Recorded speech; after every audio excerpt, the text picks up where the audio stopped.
বরিশালে স্কুল ছাত্রকে লাথি মেরে হত্যা, খাল থেকে লাশ উদ্ধার। ঝালকাঠির নজরিতে পিকআপের মুখোমুখি সংঘর্ষ, আহত 2। পিরোজপুরের 928টি শিক্ষা প্রতিষ্ঠানে নেই শহীদ মিনার। চলতি মাস থেকে ফ্যামিলি কার্ড বিতরণ শুরু করবে সরকার, তথ্যমন্ত্রী। বাউফল কেন্দ্রীয় শহীদ মিনারে আলোকসজ্জা নিয়ে সমালোচনা। রমজানে দাম বাড়বে, এটি নিয়ম, নতুন নয় বলছেন ব্যবসায়ীরা। বরগুনার তালতলিতে সাগর মোহনায় ভেসে উঠল 22 কেজির কোরাল। আসসালামু আলাইকুম। বরিশাল নিউজ থেকে রাত 9টার শীর্ষ সংবাদে আমি ফারহানা করিম তুলি।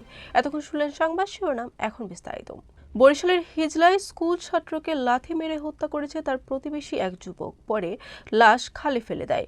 হিজলা উপজেলার চরবিশর গ্রাম থেকে শুক্রবার সকালে লাশ উদ্ধারের পর স্থানীয়রা হত্যাকারীকে ধরে পুলিশের কাছে হস্তান্তর করে।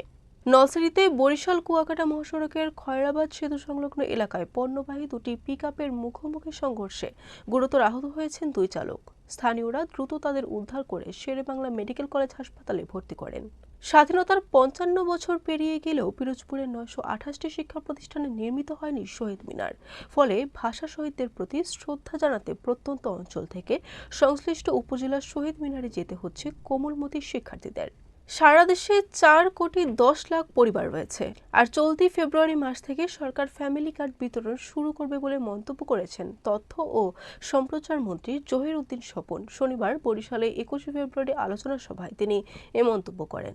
বাউফল কেন্দ্রীয় শহীদ মিনারে আলোকসজ্জা নিয়ে তীব্র সমালোচনা সৃষ্টি হয়েছে। শোকের এই দিনে শহীদ মিনারকে উৎসবের আমেজে রঙিন আলোয় সাজানো শহীদদের আত্মদানকে অবজ্ঞা করার শামিল বলে অভিযোগ করেছেন অনেকে। রমজান মাস শুরু হয়েছে বৃহস্পতিবার, এতেই মাছ, মাংস, সবজি সহ নিত্য প্রয়োজনীয় পণ্যের দাম বেড়েছে। শুক্রবার কয়েকটি কাঁচা বাজার ঘুরে দ্রব্যমূল্যের ঊর্ধ্বগতি দেখা গেছে।